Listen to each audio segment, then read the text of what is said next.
que... Sí, es que tú amas Ribeiro y cuando hablas de Ribeiro se te pueden pasar 20 horas y no te das cuenta. Listo, ya estamos grabando el Ya curso estamos de lecturas grabando. literarias.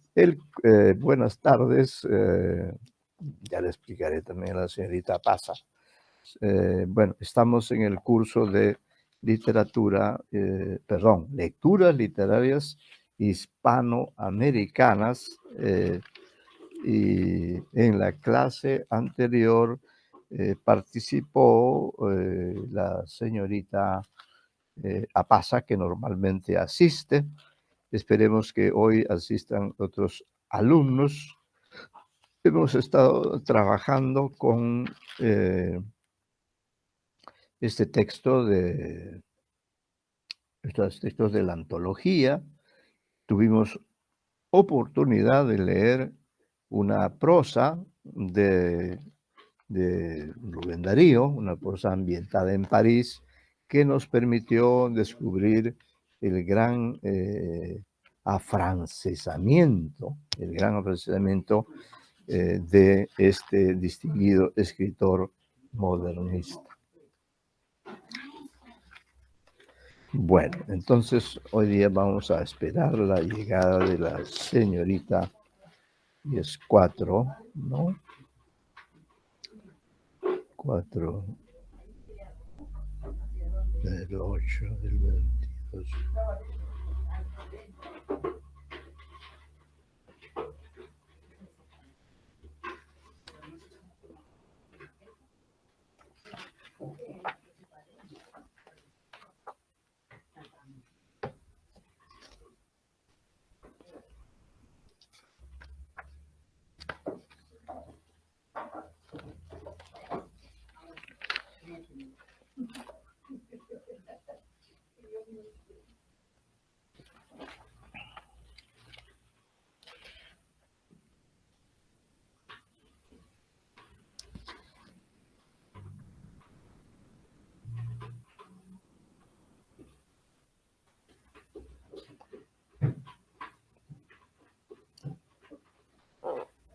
Y ya estamos.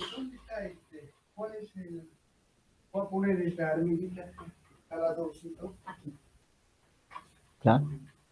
Muy bien, buenas tardes. Estamos, creo que ya lo hemos dicho, en el curso de lecturas literarias hispanoamericanas. En la clase anterior hemos trabajado con el texto de Rubén Darío, que es un gran escritor hispanoamericano.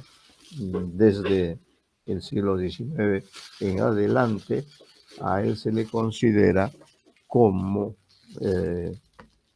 uno de los grandes renovadores de la literatura hispanoamericana, en especial de la poesía, pero también de la prosa. En realidad, más destaca como poeta, incluso en sus prosas, ¿no? Maneja a fondo todos los recursos expresivos, métricos, rítmicos, de figuras literarias. Es una eminencia, este querido escritor.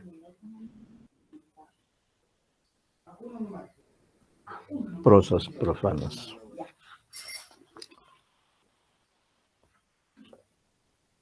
Sí, entonces aquí tenemos, por ejemplo, un volumen muy valioso, ¿no? Muy valioso, que se llama Rubén Darío, del símbolo a la realidad, obra selecta. Esta obra se publicó el año 2016.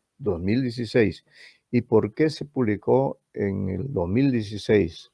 Porque en el 2016 se cumplía el centenario de la muerte de este escritor, que murió en 1916. Entonces había transcurrido un siglo y la importancia de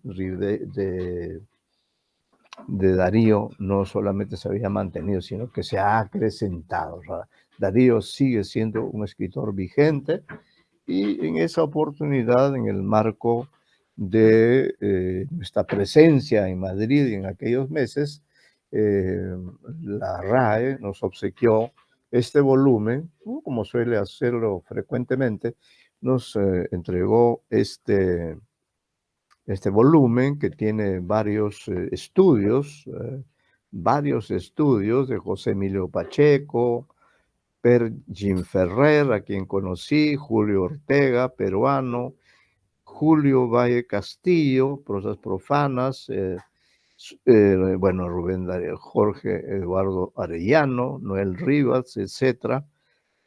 Hay también reflexiones sobre el laberinto rubeniano, es decir, es un libro valioso el que tenemos en manos, y de allí hemos tomado algunos poemas que figuran en eh, en la antología, en el material que hemos preparado para este curso. Y por esa razón es que al retomar ahora el curso, vamos a seguir utilizando este material, ¿no?, nuestro, y eventualmente también podremos utilizar quizá este libro, ¿no?, porque se trata del mismo autor al cual estamos leyendo, y recomiendo a ustedes que son estudiantes de literatura que lean continuamente, permanentemente, porque siempre toda una vida no alcanza para leer todo lo que uno necesita en su respectivo campo de especialización. Ustedes saben que en la crítica literaria hay algunos que son expertos en literatura peruana, otros en literatura hispanoamericana, o otros en literatura chilena, o literatura española, o incluso en literaturas extranjeras, ¿no? Porque el mundo literario es muy inmenso, muy nutrido de grandes escritores en todas las épocas. Ven ustedes que esto viene desde los griegos, ¿no? Incluso en el propio Darío se advierte esta presencia de la mitología griega en los personajes que él emplea en sus poemas. Podríamos decir que Rubén Darío en realidad no solo era un afrancesado, como se le había dicho, sino que además era un admirador profundo de la literatura griega y también de la literatura española de todos los tiempos. Así que por razones personales él tuvo esta oportunidad de ser desde muy pequeño un lector voraz, un lector que leía todo y que escribía también. Por eso es que a los 10 años, como hemos indicado, ya se le conocía como el niño poeta. Y su fama como niño poeta trascendió a los países vecinos, a los países centroamericanos, y luego se extendió al resto del continente, porque en 1886 debe haber sido, no tengo acá la cronología, pero en la década de 1880 y tantos, él se trasladó a Lima, perdón, a Chile, a Santiago de Chile, que era un lugar ya más distante. Ya deja él el ámbito de Centroamérica y se traslada a América del Sur. Allí en Chile es acogido de modo cordial, se le apoya en lo económico y en lo creativo, porque es un hombre que necesita comer, necesita tener una casa, necesita ropa, libros, ambientes de trabajo, dinero, etcétera, y todo ello se le proporciona de una u otra manera, porque cuando llega a Chile, él ya es un autor conocido, y probablemente por esa razón es que ha podido llegar a Chile, ¿no? Pues ya era conocido, ya era distinguido. Y ahí en Chile, como decíamos en la clase anterior, allí comenzó, diríamos, a figurar ya como autor de poemarios. Publicó rimas y leyendas, rimas. Abrojos también es otro libro de Rubén Darío. Y la obra de más trascendencia en esa etapa chilena de su vida fue el libro Azul, ¿no? Un libro mixto, como el de Escalas de Vallejo, que está formado por un conjunto de poemas y un conjunto de prosas de prosas poéticas o de prosas con algo de narratividad. Justamente por eso es que en la clase anterior pudimos leer y comentar y analizar este relato donde el protagonista es no es un parisino, sino es un joven, ¿no? Que comparte la amistad de varios jóvenes como él. Probablemente todos no son de París, pero han ido a París con el deseo de formarse, de conocer la ciudad mítica. Y en esas circunstancias hay un personaje que es un tanto loco, se llama Garcín. Este Garcín es francés, no de París, pero sí de Normandía. Entonces, este personaje que crea Darío en este cuento está un tanto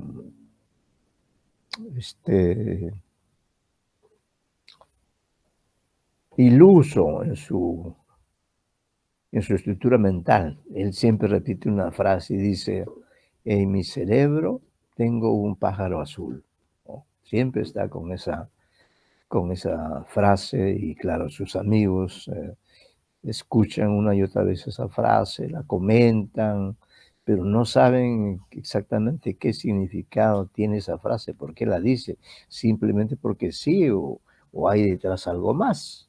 Ah, él está también enamorado de una chica llamada Nini y esta Nini muere muy pronto y esta muerte pues hace que los ánimos de vivir de Garcín se disminuyan, escribe un poema hacia ella y sigue haciendo esta vida bohemia junto con otros jóvenes de su tiempo que se reúnen porque todos ellos son artistas y entonces, bueno, están siempre reuniéndose, conversando, tienen un café que se llama el Café Plombier, donde se reúnen habitualmente, ¿no? Y ahí siempre escuchan decir a Garcín que él tiene en el cerebro, sí, adelante, adelante, adelante, adelante, bienvenida a la clase, la señorita Alejandra, ¿no? Señorita Alejandra, Alejandra Pasa, supongo, porque ahí dice Alejandra M. Bueno, entonces, señorita Alejandra, con ustedes tuvimos, supongo que es la señorita Alejandra Apaza, ¿no? Vamos a ver si alguno de los otros alumnos también. Sí, profesor, no entré con, me Sí, cortó la institución. sí, y más bien nosotros, usted y yo venimos del curso anterior y yo había perdido la noción del tiempo y en realidad no es que había recortado la clase, no, ya eran las 4. Recién me di cuenta, ¿no? Porque había ciertos movimientos en casa, pensé que necesitaba mi ayuda, entonces tendría que retirar esas disculpas porque en verdad hemos trabajado el tiempo indispensable y nos ha quedado un material para la clase de la próxima semana.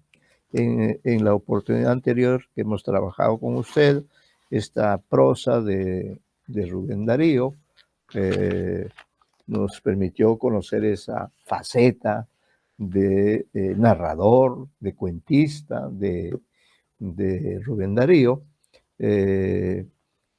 actitud que mantuvo siempre, es decir, a lo largo de su vida, él fue muy prolífico en sus libros escritos, ¿no? En sus poemarios, que son 3 son los principales, Azul, en el cual conocimos la vida del personaje Garcín, la vida trágica que termina matándose, disparándose un tiro en el cerebro, y con ello, según él, según su creencia, libera a este pájaro azul, ¿no? Que supuestamente es la creatividad, la imaginación, el ansia de volar con la mente, y crear nuevas realidades artísticas. Pero en el plano, diríamos, cotidiano y prosaico, esto no es sino la muerte de un personaje que realiza una acción suicida eh, motivado por esta obsesión que él tiene. Ese es el personaje Garcín del cuento que leímos en la oportunidad anterior. Bueno, para hoy, como siempre, tenemos previsto seguir hablando y seguir comentando algunos textos de Rubén Darío. Pues tenemos todavía tenemos una buena cantidad de textos, o si no, vamos a hacer un cambio para dejar un rato a Darío. Vamos a ver, hay material todavía, pero quizá hay unos textos muy bonitos, pero por acá hay un cuento que me parece, aquí está, ¿ya? Entonces vamos a darnos un salto en el tiempo, vamos a temporalmente a dejar en suspenso a Rubén Darío, aunque antes de dejarlo vamos a leer brevemente, y si usted quiere comenta algo, y luego hacemos un salto en el tiempo, porque es posible hacerlo en la literatura, y leeremos un relato de Juan José Arreola, ¿ya? Bueno, cuando publica Prosas Profanas, Rubén Darío, en Buenos Aires en 1896, él escribe unas palabras liminares. Palabras liminares significa una suerte de prólogo, ¿no? Las palabras que anteceden a los poemas en sí mismos y en los cuales generalmente en estos renglones de las palabras liminares el autor habla de sí mismo o habla del libro, habla de su concepción estética y de algunos temas que según él son interesantes y pertinentes para el lector. Entonces, las palabras liminares es una especie de una especie de anuncio de lo que viene, ¿no? Y se lo leo porque quizás usted ya lo ha leído también, porque son palabras liminares muy famosas, muy conocidas, donde él da a conocer eh, su identidad, ¿no? También la identidad, su identidad, diríamos, identidad mezclada, porque por su sangre corre eh, la sangre española, la sangre indígena y quizá algunas otras sangres que forman parte de su vida. Entonces, solamente para cumplir con la obligación de leer este texto, vamos ahora en la página 63. Voy a darme el gusto de leer este texto, muy bonito a mi modo de ver, y que como usted es una persona muy proactiva, siempre participa, eh, vamos a leer qué dice este texto, ¿no? Donde él se confiesa ante sus lectores. Dice así, palabras liminares.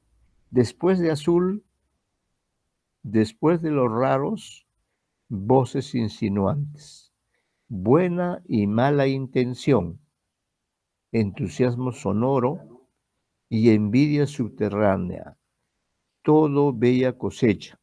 Solicitaron lo que en conciencia no he creído fructuoso ni oportuno. Un manifiesto, o sea, que este es un manifiesto, ¿no? Manifiesto es un documento así donde se hace constar una serie de cosas importantes. Dice A.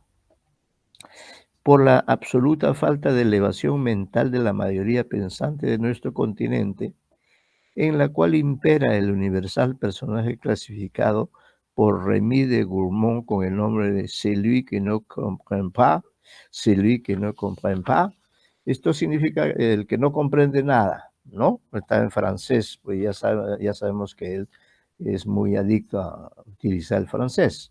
Es entre nosotros profesor. El que no sabe nada es entre nosotros profesor, académico, correspondiente de la RAE, periodista, abogado, poeta, rastacuero. B. Porque la obra colectiva de los Nuevos de América es aún vana, estando muchos de los mejores talentos en el limbo de un completo desconocimiento del mismo arte a que se consagran.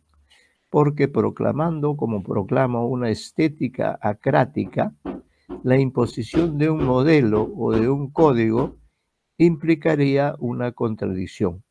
Yo no tengo literatura mía, como lo ha manifestado una magistral autoridad, para marcar el rumbo de las demás. Mi literatura es mía en mí. Quien siga servilmente mis huellas perderá su tesoro personal y paje o esclavo no podrá ocultar sello o librea. Wagner, Augusta Holmes, su discípula, dijo un día: lo primero, no imitar a nadie y sobre todo a mí. Gran decir. Yo he dicho en la misa rosa de mi juventud mis antífonas, mis secuencias, mis prosas profanas. Tiempo y menos fatigas de alma y corazón me han hecho falta para, como un buen monje artífice, hacer mis mayúsculas dignas de cada página del breviario. A través de los fuegos divinos de las vidrieras historiadas, me río del viento que sopla fuera del mal que pasa. Tocad campanas de oro, campanas de plata, tocad todos los días, llamándome a la fiesta en que brillan los ojos de fuego y las rosas de las bocas sangran delicias únicas. Mi órgano es un viejo clavicordio Pompadour, al son del cual danzaron sus gavotas alegres abuelos, y el perfume de tu pecho es mi perfume, eterno incenciario de carne, varona inmortal, flor de mi costilla. Hombre soy. Se pregunta, ¿hay en mi sangre alguna gota de sangre de África o de indio chorotega o nagrandano? Pudiera ser, a despecho de mis manos de marqués. Mas he aquí que veréis en mis versos princesas, reyes, cosas imperiales, visiones de países lejanos o imposibles. ¿Qué creéis? Yo detesto la vida y el tiempo en que me tocó nacer, y a un presidente de la República no podré saludarle en el idioma en que te cantaría a ti, oh Alagabal, de cuya corte, oro, seda, mármol, me acuerdo en sueños. Si hay poesía en nuestra América, ella está en las cosas viejas, en Palenque y Utatlán, en el indio legendario y el inca sensual y fino, y en el gran Moctezuma de la silla de oro. Lo demás es tuyo, demócrata Walt Whitman, Buenos Aires, Cosmópolis. Y mañana, el abuelo español de barba blanca me señala una serie de relatos ilustres. Este, me dices, el gran don Miguel de Cervantes Saavedra, genio y manco. Este es Lope de Vega, este Garcilaso, este Quintana. Yo le pregunto por el noble Gracián, por Teresa la Santa, por el bravo Góngora y el más fuerte de todos, don Francisco de Quevedo y Villegas. Después exclamo, Shakespeare, Dante, Hugo, y en mi interior Verlaine. Luego, al despedirme, abuelo, preciso es decíroslo, mi esposa es de mi tierra, mi querida de París. Y la cuestión métrica y el ritmo, como cada palabra tiene un alma, hay en cada verso, además de la armonía verbal, una melodía ideal. La música es solo de la idea muchas veces. La gritería de 300 ocas no te impedirá, Silvano, tocar tu encantadora flauta con tal de que tu amigo el ruiseñor esté contento de tu melodía. Cuando él no esté para escucharte, cierra los ojos y toca para los habitantes de tu reino interior, oh pueblo de desnudas ninfas, de rosadas reinas, de amorosas diosas. Cae a tus pies una rosa, otra rosa y besos. Y la primera ley, creador, crear. Bufe el eunuco. Cuando una musa te dé un hijo, queden las otras 8 en cinta, ¿no? Bueno, esta es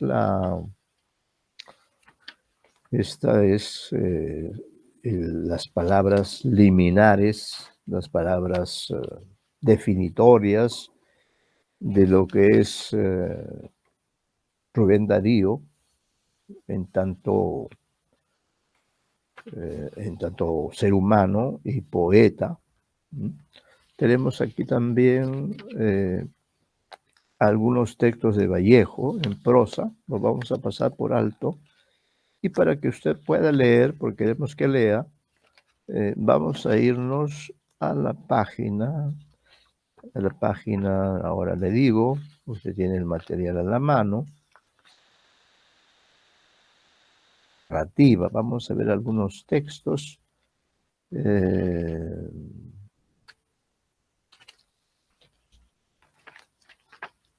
A ver, este primer texto está en la página 78.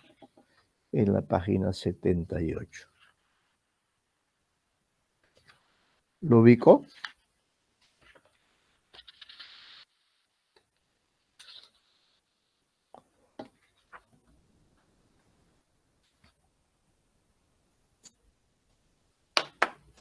¿Ubicó el texto, señorita?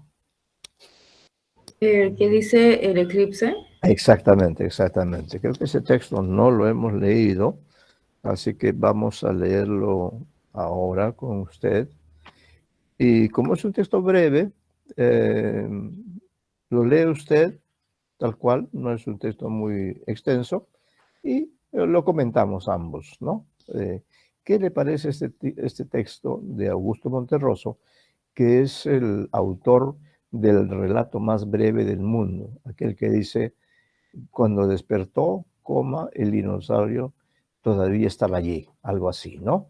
Este Augusto Monterroso en realidad ha escrito muchos textos, y uno de ellos es este texto que, diríamos, está ambientado en el pasado, ¿no? En el pasado colonial de uno de nuestros países, y se refiere a un fenómeno cósmico como es el eclipse. Entonces, léalo usted y luego lo comentamos, a ver qué le parece.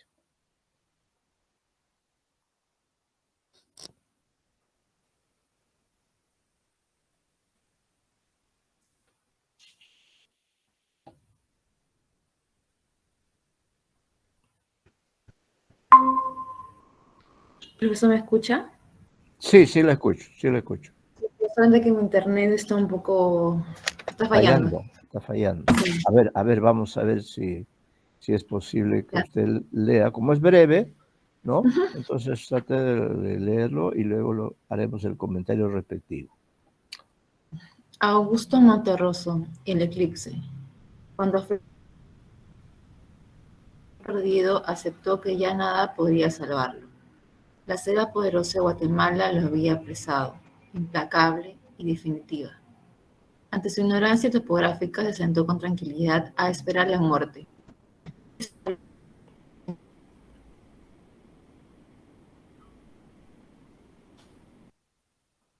el convento de los Abrojos, donde Carlos V condescendiera una vez a bajar de su eminencia para decirle que confiaba en el celo religioso de su labor redentora. Al despertar se encontró rodeado por un grupo de indígenas de rostro impasible que se disponía a sacrificarlo ante un altar que a Bartolomé le pareció como un lecho en el que descansaría, al fin, de sus temores, de su destino, de sí mismo. 3 años en el país le habían conferido un mediano dominio de lenguas nativas. Intentó algo, dijo algunas palabras que fueron comprendidas. Entonces, en él, una idea que tuvo por digna de su talento y de su cultura universal y de su arduo conocimiento de Aristóteles, recordó que para ese día esperaba un eclipse total del sol y dispuso, en lo más íntimo, valerse de aquel conocimiento para engañar a sus opresores y salvar la vida. Si me matáis, les dijo, puedo hacer que el sol se oscurezca en su altura. Los indígenas lo miraron fijamente y Bartolomé sorprendió la incredulidad. Vio que se produjeron un pequeño consejo y esperó confiado. No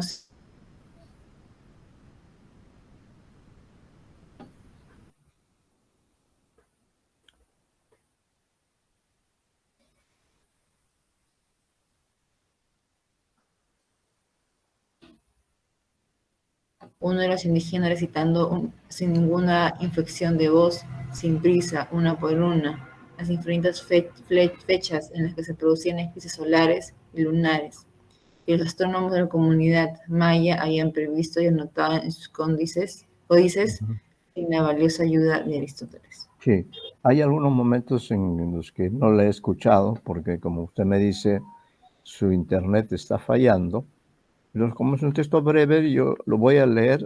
Usted creo que me escucha bien a mí, ¿correcto? ¿Me Sí, escucha bien? se lo escucho bien. Ya. Entonces, lo voy a releer para poder hacer algunos comentarios al relato, ¿no? De Augusto Monterroso. Es un autor de Guatemala, pero radicado en México. Entonces, el eclipse dice: cuando Fray Bartolomé Arrazola se sintió perdido, aceptó que ya nada podría salvarlo. La selva poderosa de Guatemala lo había apresado, implacable y definitiva. Ante su ignorancia topográfica, se sentó con tranquilidad a esperar la muerte. Quiso morir allí, sin ninguna esperanza, aislado, con el pensamiento fijo en la España distante, particularmente el convento de los Abrojos, donde Carlos V condescendiera una vez a bajar de su eminencia para decirle que confiaba en el celo religioso de su labor redentora.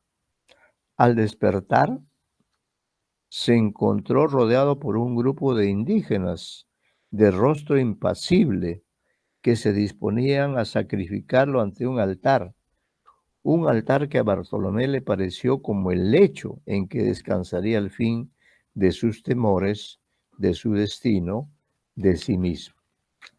3 años en el país le habían conferido un mediano dominio de las lenguas nativas. Intentó algo, dijo algunas palabras que fueron comprendidas. Entonces floreció en él una idea que tuvo por digna de su talento y de su cultura universal y de su arduo conocimiento de Aristóteles. Recordó que para ese día se esperaba un eclipse total de sol y dispuso en lo más íntimo valerse de aquel conocimiento para engañar a sus opresores y salvar la vida. Si me matáis, les dijo, puedo hacer que el sol se oscurezca en su altura. Los indígenas lo miraron fijamente y Bartolomé sorprendió la incredulidad en sus ojos. Vio que se produjo un pequeño consejo y esperó confiado, no sin cierto desdén. 2 horas después, el corazón de Fray Bartolomé Arrazola chorreaba su sangre vehemente sobre la piedra de los sacrificios, brillante bajo la opaca luz de un sol eclipsado, mientras uno de los indígenas recitaba sin ninguna inflexión de voz, sin prisa, una por una, las infinitas fechas en que se producirían eclipses solares y lunares que los astrónomos de la comunidad maya habían previsto y anotado en sus códices sin la valiosa ayuda de Aristóteles, ¿no? Es un bonito relato, creo que podríamos eh, proponer quizá dentro de qué temática ubicamos en términos general, la época, las circunstancias, la actitud porque hay un solo personaje individual, ¿no? Que es Fray Bartolomé Arrazola, y luego los demás son un grupo, ¿no? Un grupo de indígenas, como dice acá el narrador. Entonces, de otro lado, el relato en su contexto supone, lo sabemos además por el pensamiento de Bartolomé de Arrazola, sabemos por él que su lugar de origen es España. Estamos en plena época colonial. Él ha venido recuerda incluso que el rey Carlos V en alguna oportunidad tuvo un gesto de confianza hacia él, tiene un buen recuerdo. Y luego están los indígenas que lo rodean, ¿no? Entonces ahí creo que uno de los problemas es el del conocimiento, el conocimiento que tienen las personas, que luego también la comunicación, cómo se da, las diferencias que hay entre Europa y América, y la trama misma del relato, ¿no? ¿Qué se podría destacar? ¿Qué podría usted señalar como elementos contextuales o de otra naturaleza, señorita Capaza? ¿Qué le ha parecido el relato? Muy interesante, la verdad, bien.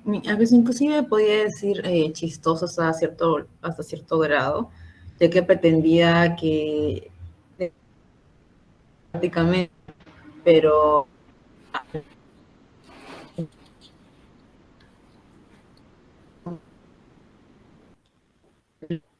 pues no, eso fue un poco chistoso en realidad, Sí. pero ha sido un muy buen.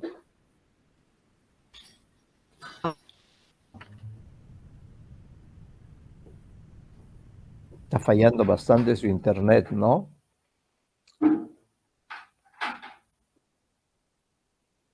Porque hay momentos en que no la logro escucharla, se corta la comunicación.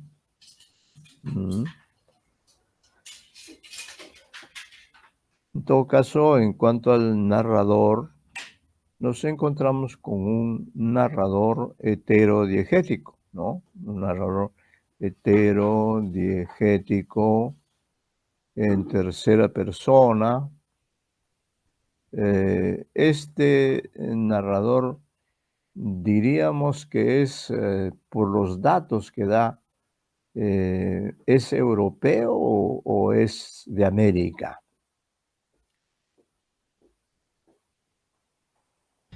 Podría decir de europeo.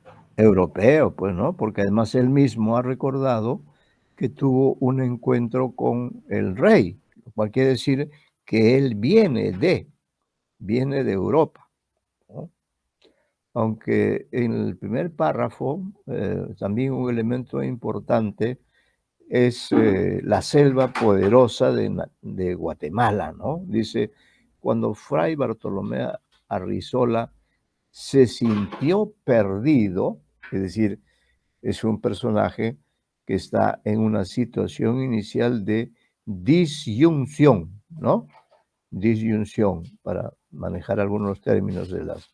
Cuando Fray Bartolomé Arzola se sintió perdido, aceptó que ya nada podría salvarlo, ¿no? Ese es lo primero, el pensamiento negativo de Bartolomé Arrazola. La selva poderosa de Guatemala lo había apresado implacable y definitiva. Ante su ignorancia topográfica, se sentó con tranquilidad a esperar la muerte. Quiso morir allí, sin ninguna esperanza, aislado, con el pensamiento fijo en la España distante, particularmente en el convento de los Abrojos, donde Carlos V condescendiera una vez a bajar de su eminencia para decirle que confiaba en el celo religioso de su labor redentora. Entonces aquí es muy importante el espacio en el que se encuentra, ¿no? Que es un espacio para él desconocido. Él no es de Guatemala, ha venido de España para una labor religiosa y, sin embargo, como ocurre en la vida, a veces uno va por los caminos y sobre todo si está en un territorio desconocido, en ese territorio desconocido hay zonas selváticas muy grandes, uno tiene digamos, la sensación, como lo tiene este personaje, de estar eh, aislado de todo, y en estas circunstancias, pues aceptó, ¿no? Aceptó que la muerte eh, era la posibilidad, eh, era el hecho que iba a ocurrir, ¿no? Y él dice, quiso morir allí, sin ninguna esperanza, aislado con el pensamiento fijo en la España distante, particularmente, y ahí hay un recuerdo, una suerte de analepsis, ¿no? En la que el personaje hace un recuerdo que nos es transmitido por este narrador omnisciente que conoce la vida, los antecedentes, ¿no? Esta es una especie de estilo indirecto libre.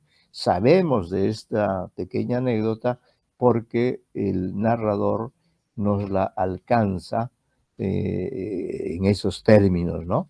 Con el recuerdo que tiene el fray Bartolomé de aquella circunstancia en que nada menos Carlos V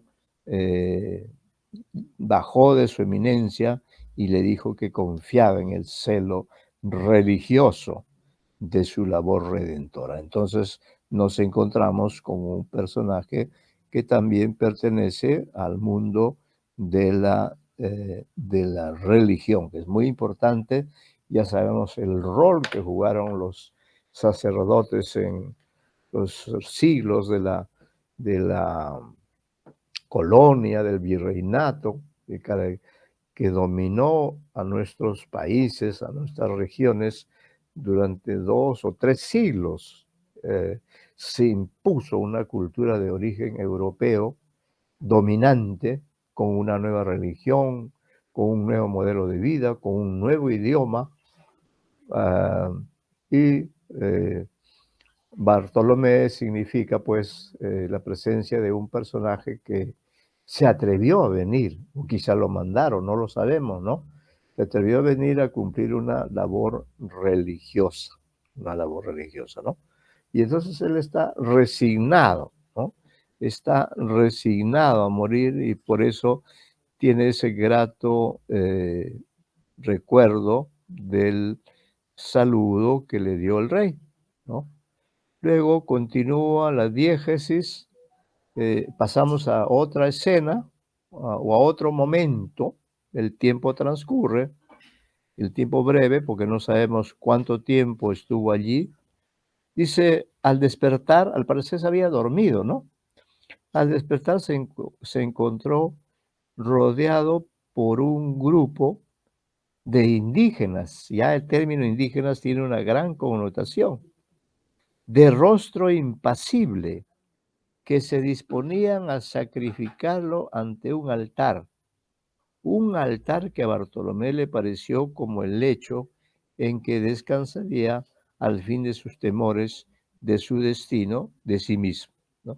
Se encuentra entonces con estos que son sus oponentes, que son sus enemigos, el narrador para darle una dimensión histórica, eh, del tiempo transcurrido, señala pues que frente a él está este grupo de indígenas de rostro impasible que se disponía a sacrificarlo ante un altar. Este es un rito de esta cultura, efectivamente, en las culturas del norte de nuestro continente, especialmente en México, en Guatemala, era frecuente este tipo de ritos que supuestamente eran un homenaje a Dios.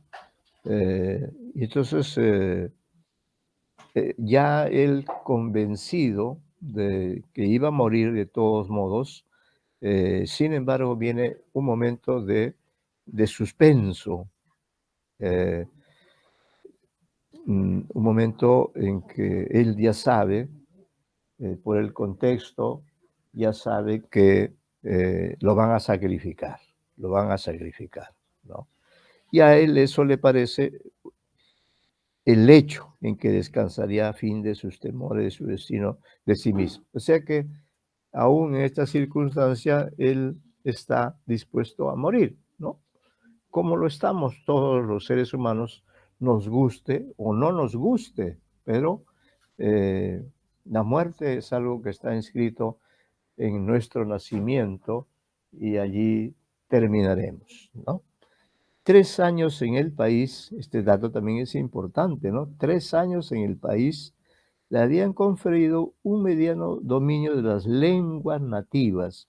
Otro dato importante aquí son las lenguas nativas que se contraponen al español que maneja este personaje de Bartolomé. Bartolomé, entonces, habla el español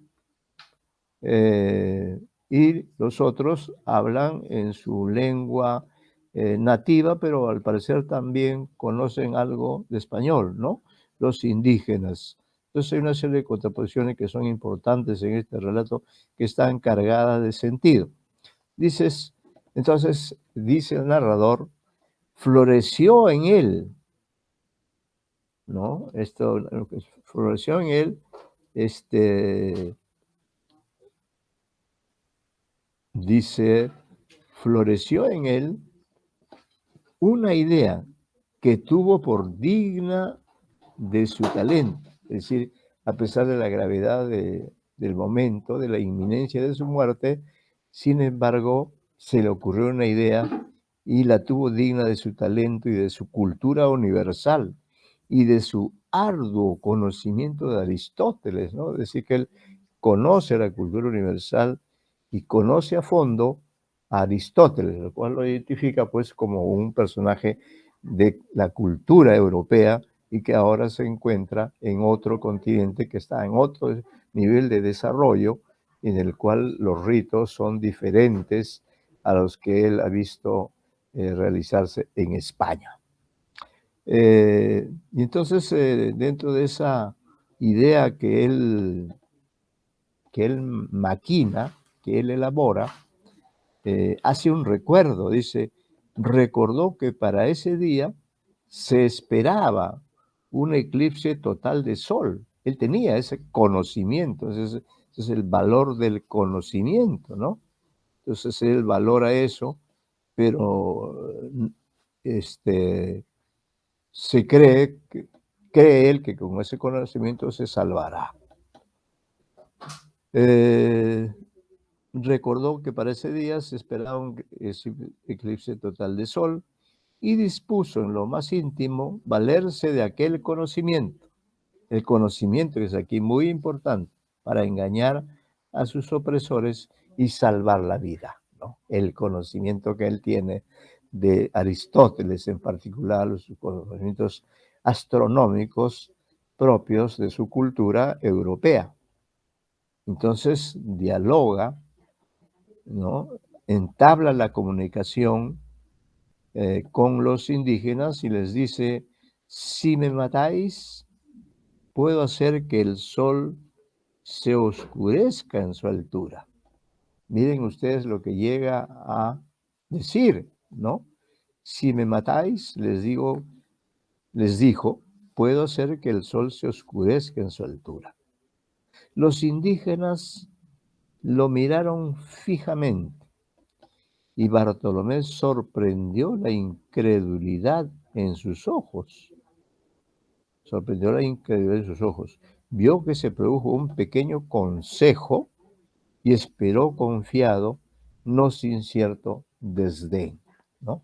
Es decir, pensó que había logrado asustar a los indígenas.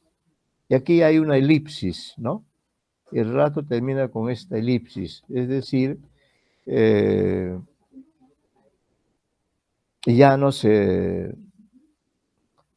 el narrador no nos da a conocer cómo fue ese sacrificio, sino ya lo da por hecho y usando esta elipsis, esta supresión, nos da un final que permite conocer cómo termina esta historia. Y de esta manera, pues, queda cuestionado el conocimiento del sacerdote y queda revalorado el conocimiento de los indígenas. De modo que en este relato hay una suerte de revaloración de la cultura indígena. Dice, 2 horas después, el corazón de Fray Bartolomé Arrazola chorreaba, ¿no? El corazón chorreaba su sangre vehemente sobre la piedra de los sacrificios, brillante bajo la opaca luz de un sol eclipsado. Mientras uno de los indígenas, esta parte también es muy interesante, recitaba sin ninguna inflexión de voz, sin prisa, una por una, las infinitas fechas en que se producirían eclipses solares y lunares, que los astrónomos de la comunidad maya habían previsto y anotado en sus códices sin la valiosa ayuda de Aristóteles. Esto es muy interesante porque significa que nuestros antepasados indígenas en el Perú, en Guatemala, en México, ellos también habían estudiado a fondo los fenómenos cósmicos, ¿no?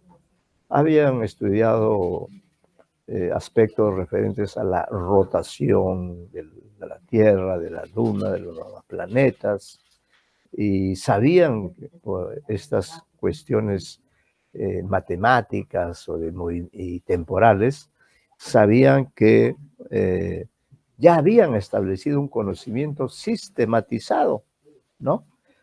Del cual se encarga de ponerlo de manifiesto uno de los indígenas que dice recitaba sin ninguna inflexión de voz, sin prisa, una por una, las infinitas fechas en que se producirían eclipses solares y lunares, que los astrónomos de la comunidad maya habían previsto y anotado en sus códices sin la valiosa ayuda de Aristóteles.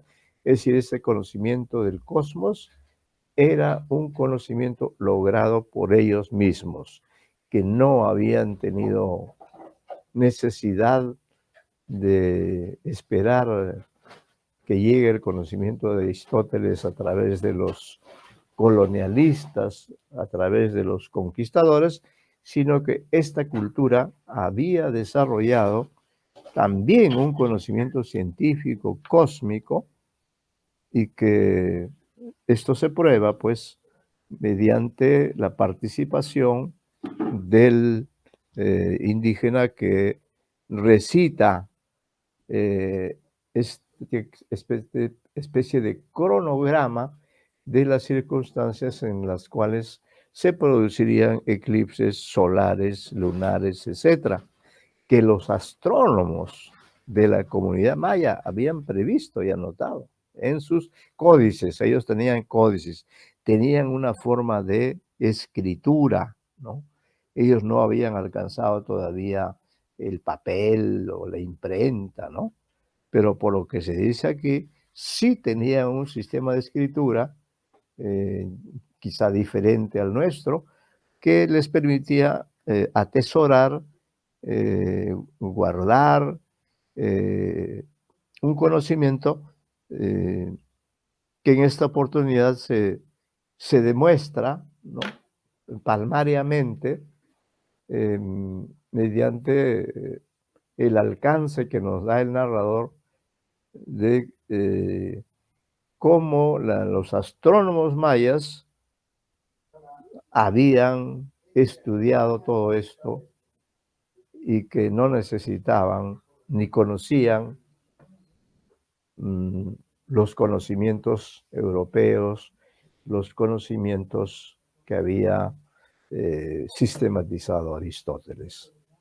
Desde ese punto de vista, como decíamos, este texto es una reivindicación, es un texto bonito, plantea el tema de la vida y la muerte también, ¿no? plantea la diferencia entre un personaje español eh, religioso y los personajes indígenas guatemaltecos. Se establece entre ellos una comunicación, porque ambos, tanto el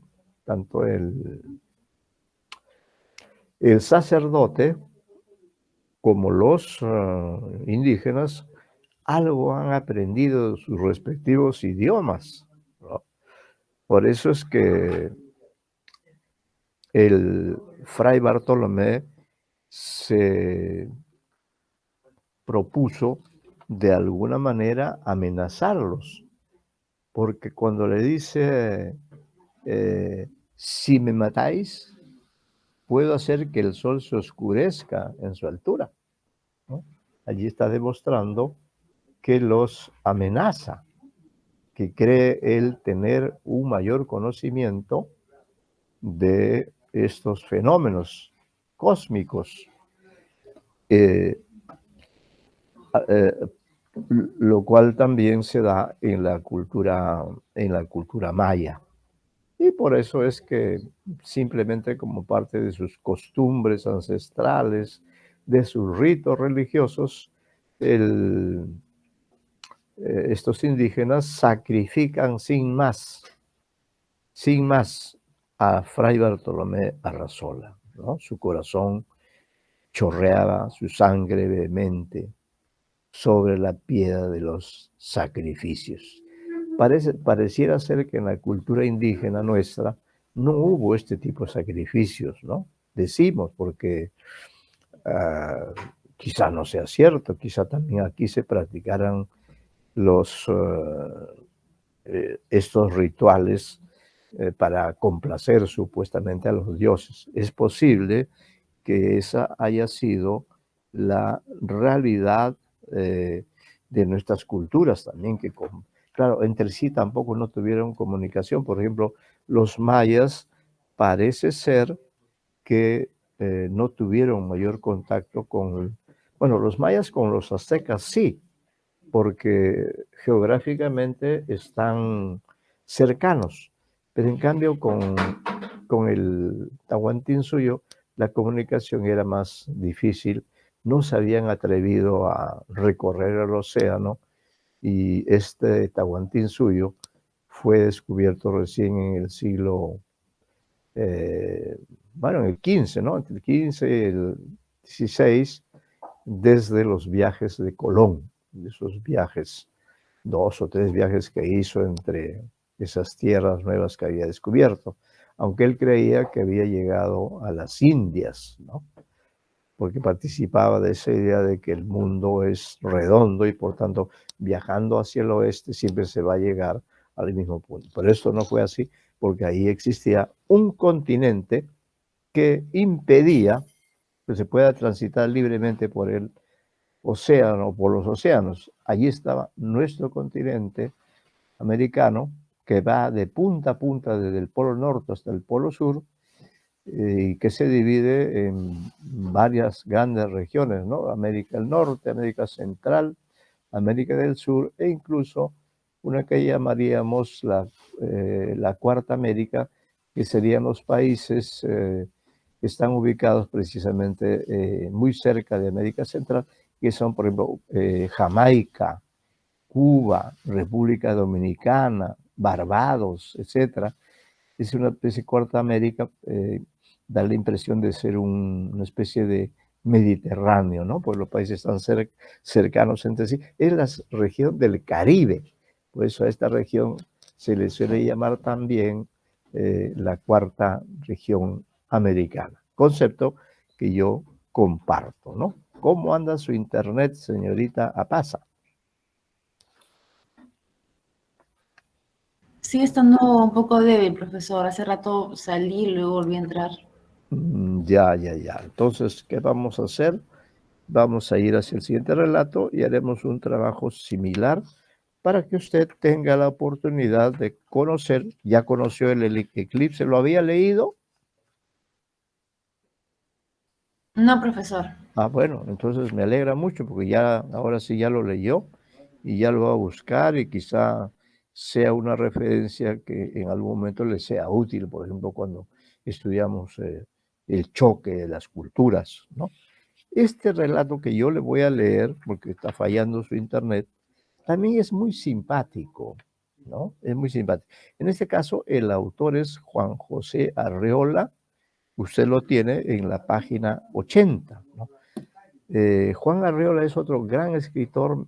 Aprecio mucho sus textos narrativos, pues son muy llenos de contenido. Creo que he elegido aquí un par de ellos, pero este especialmente me gusta. ah, ¿Cómo podríamos decir? Es un relato, en algún modo podríamos decir, un relato intemporal, un relato eh, con todos los elementos del relato, el narrador, los personajes, las acciones, los objetos, las tensiones que hay entre los personajes, pero Página, disculpe. está en la página 80, en la página 80. Fíjese que ubicó,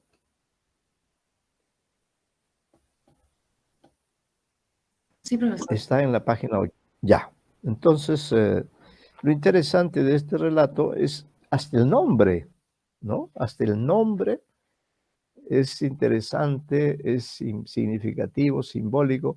El nombre de este relato es Eva, Eva, así como es el nombre de la primera mujer, de la pareja de Adán. Entonces, algo de eso tiene este relato que parece estar ambientado en diferentes épocas y espacios. Eso es lo que me gustaría que usted capte, que este relato, contado como tal, como una unidad de principio a fin, sin embargo, ¿no? Sin embargo, es un relato que abarca varios momentos de la historia y momentos además alejados entre sí, ¿no? Alejados entre sí. Es un relato breve, pero a mi modo de ver, con un gran significado, con una trascendencia. Y ahí sí me gustaría eh, que usted pudiera, claro, vamos a hacer el comentario, pero si usted quisiera añadir algo, quisiera aportar algo. Voy a leer, es un relato breve, pero a mi modo de ver sí requiere de un análisis, de una exégesis. ¿Cómo así don Juan José Arreola se ha atrevido a escribir es un cuento, ¿no? Pero es un cuento, como le digo, intemporal, ¿no? Es decir, que trabaja la dimensión de la temporalidad, de la espacialidad, de una manera sorprendente en un relato tan breve, con acciones eh, que tienen un simbolismo, ¿no? Es decir, que estos personajes parecen pertenecer no solo a una época, sino a varias épocas, ¿no? A, a tiempos diferentes. Es una especie de eh, relato de la humanidad en alguna medida. Bueno, lo voy a leer, ¿no? Dice, Eva, él la perseguía a través de la biblioteca. Ha mencionado a un él, que es el perseguidor, ¿no? Eso me hace recordar un cuento de Cortázar que se llama El perseguidor, que es un cuento extraordinario también. Bueno, tomamos la lectura. Dice, él la perseguía a través de la biblioteca, entre mesas, sillas y fascistoles. Ella se escapaba hablando de los derechos de la mujer, infinitamente violados. 5000 años absurdos los separaban. Durante 5000 años, ella había sido inexorablemente vejada, postergada, reducida a la esclavitud. Él trataba de justificarse por medio de una rápida y fragmentaria alabanza personal, dicha con frases entrecortadas y trémulos ademanes. En vano buscaba él los textos que podían dar apoyo a sus teorías. La biblioteca especializada en literatura española de los siglos XVI y XVII era un dilatado arsenal enemigo que glosaba el concepto de honor y algunas otras atrocidades de ese mismo Jaez. El joven citaba infatigablemente a J. Bachofen, es un pensador, ¿no? Un pensador, un teorizador.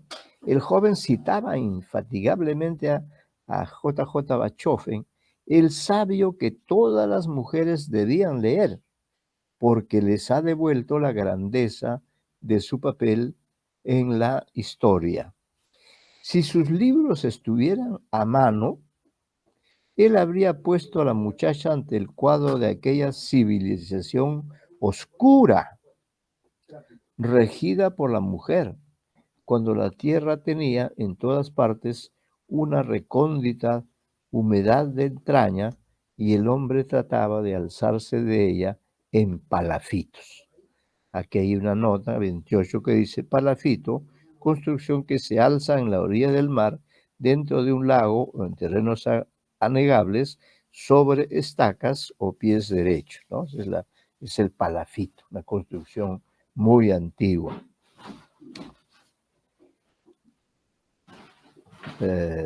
Bien, pero a la muchacha todas estas cosas la dejaban fría.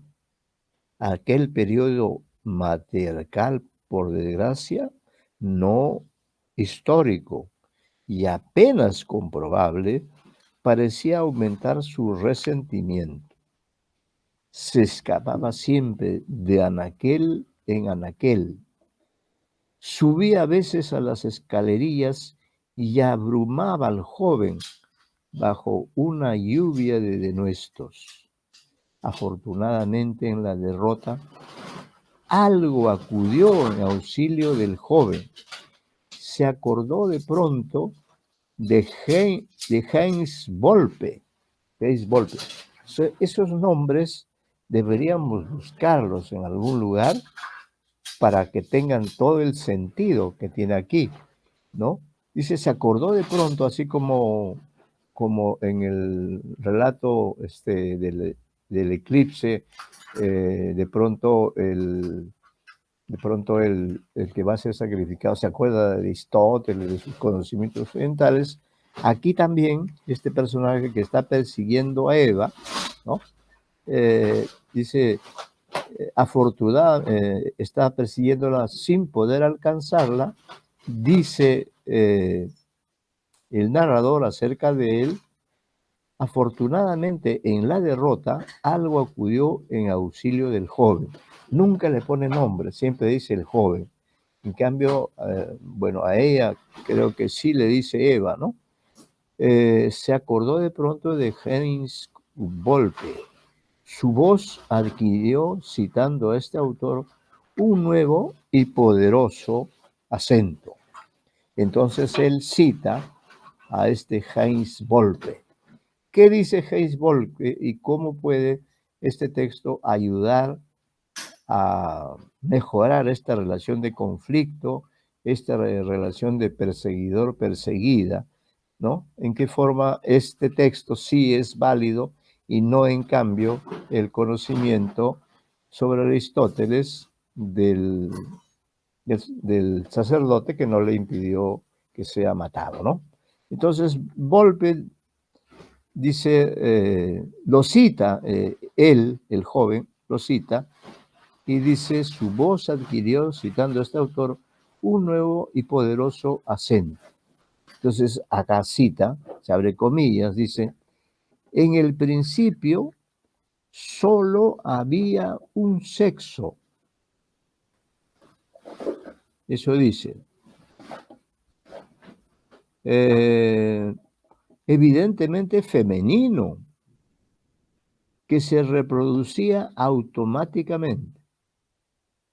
Un ser mediocre comenzó a surgir en forma esporádica. Un ser mediocre comenzó a surgir en forma esporádica, llevando una vida precaria y estéril frente a la maternidad formidable. Sin embargo, poco a poco fue apropiándose de ciertos órganos esenciales. Hubo un momento en que se hizo imprescindible. La mujer se dio cuenta demasiado tarde de que le faltaban ya la mitad de sus elementos y tuvo necesidad de buscarlos en el hombre, que fue hombre en virtud de esa separación progresiva y de ese regreso accidental a su punto de origen. La tesis de Volpe sedujo a la muchacha. Miró al joven con ternura.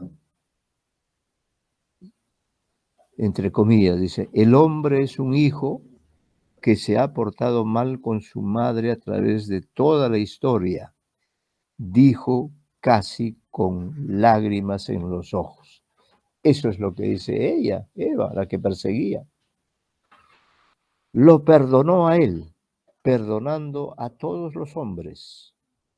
Su mirada perdió esplendores, bajó los ojos como una Madonna, su boca, endurecida antes por el desprecio, se hizo blanda y dulce como un fruto. Él sentía brotar de sus manos y de sus labios.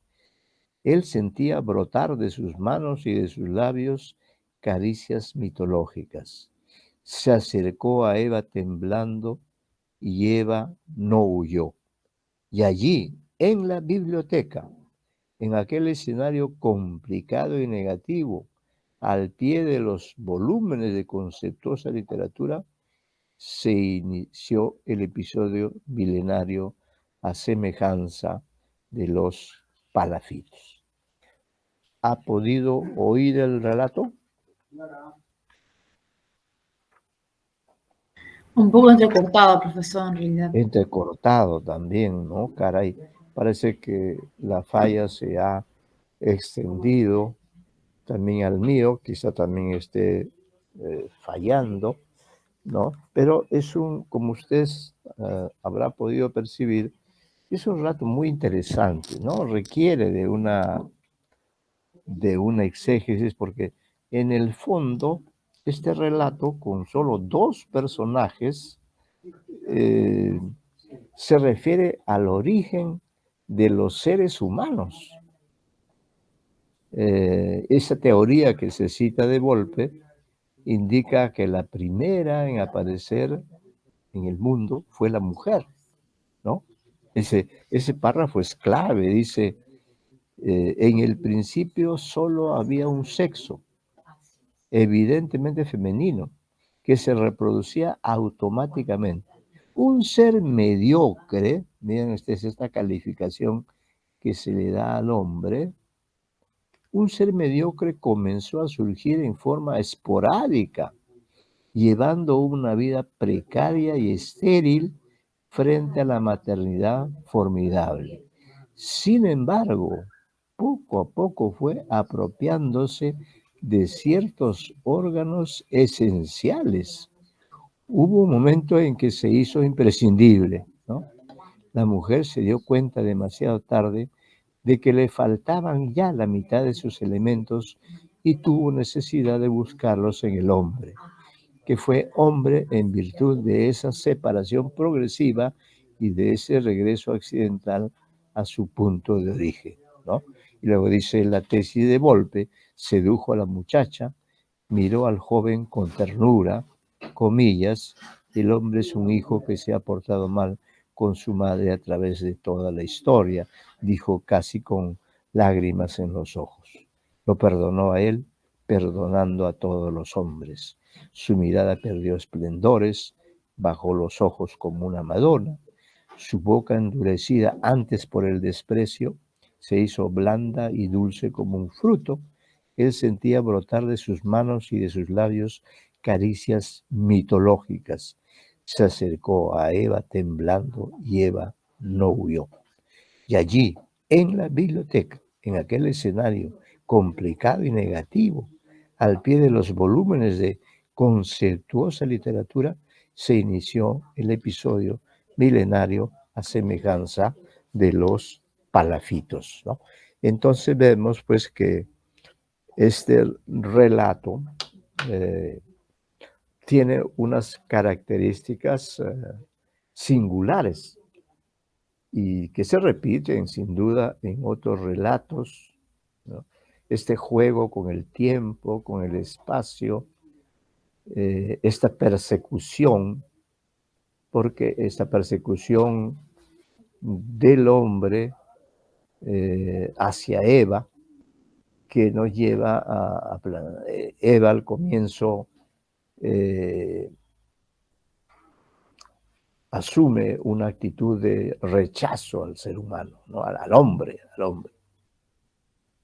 Y hay un debate, una polémica entre los dos, cada uno de ellos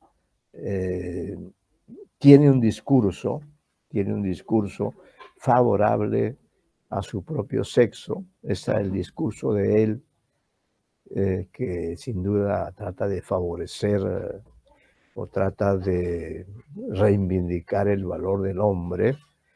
Y también hay un discurso femenino, ¿no? Lo interesante es esta parte en que se cita Heinz Volpe, ¿no? Que hace una explicación sobre el origen de los sexos. Y efectivamente, hasta ahora, señorita Apasa, hasta ahora no sabemos verdaderamente cómo surgieron los sexos. Es decir, como se dice también en relación a este mismo problema, pero en relación con otros seres, se dice, ¿quién fue primero? ¿La gallina o el huevo? ¿No? Algo así también. Entonces aquí también se dice, ¿quién fue primero? Según Volpe, el primero fue, la primera en aparecer fue la mujer, ¿no? Esa mujer que lo concentraba todo, ¿no? Que lo concentraba todo. Y se reproducía automáticamente, pero un ser mediocre, dice, comenzó a surgir en forma esporádica, llevando una vida precaria y estéril frente a la maternidad formidable. Sin embargo, poco a poco fue apropiándose de ciertos órganos sensoriales. Hubo un momento en que se hizo imprescindible, la mujer se dio cuenta demasiado tarde de que le faltaban ya la mitad de sus elementos y tuvo necesidad de buscarlos en el hombre, que fue hombre en virtud de esa separación progresiva y de ese regreso accidental a su punto de origen, ¿no? Es algo extraordinario verdaderamente este relato en cuanto a su relación con los primeros seres humanos y da ciertas claves acerca de quién habría sido primero. La tesis de Volpe señala que quienes primero aparecieron fueron las mujeres, ¿no? Y que al lado de ellas surgió un ser mediocre, dice, comenzó a surgir en forma esporádica, llevando una vida precaria y estéril frente a la maternidad formidable.